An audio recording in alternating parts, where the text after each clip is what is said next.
Your Excellency, today we celebrate the first cohort of the officers that served in the multinational security support mission in Haiti. These gallant officers arrived home on Tuesday, 9th December 2025, after serving in Haiti for 17 months and 9 days. In the period of their service, they were part of the 740 Kenya, 150 from Guatemala, 78 from El Salvador, 25 from Jamaica, 3 from Bahamas, and 2 from Belize. This mission was performed splendidly, forming a basis for successor missions.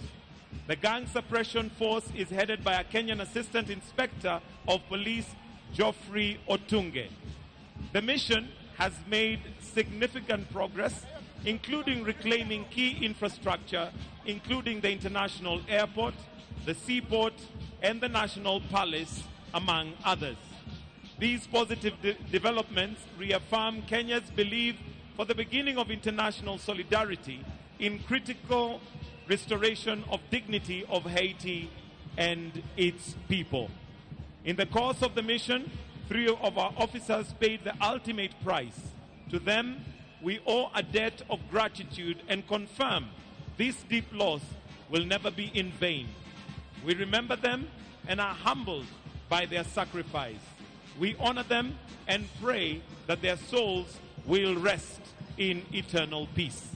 Na sasa nimpishe mwenzangu Sergeant Misango Mbai atueleze zaidi kuhusiana na kikosi hiki. Sergeant Misango.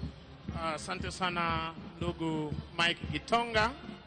Mheshimiwa Rais, unavyoshuhudia hivi sasa wakija kwa umaridadi ni polisi wa taifa la Kenya wakiongozwa na General Service Unit, kisha wakifuatwa kwa ukaribu na wenzao wa Border Police Unit.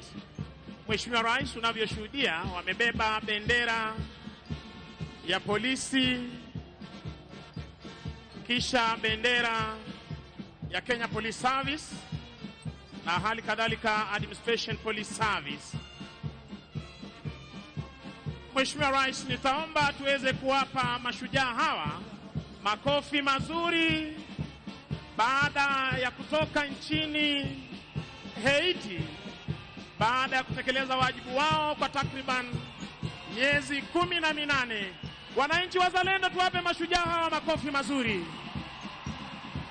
Mheshimiwa Rais, ulipowapa amri, wengi walidhani ndivyo sivyo, kwamba hatungeweza kusaidia taifa la Haiti kuweza kurejesha hali ya usalama kuwa thabiti. Lakini hii leo Mheshimiwa Rais, ulivyosikia mwenzangu alivyosema kwa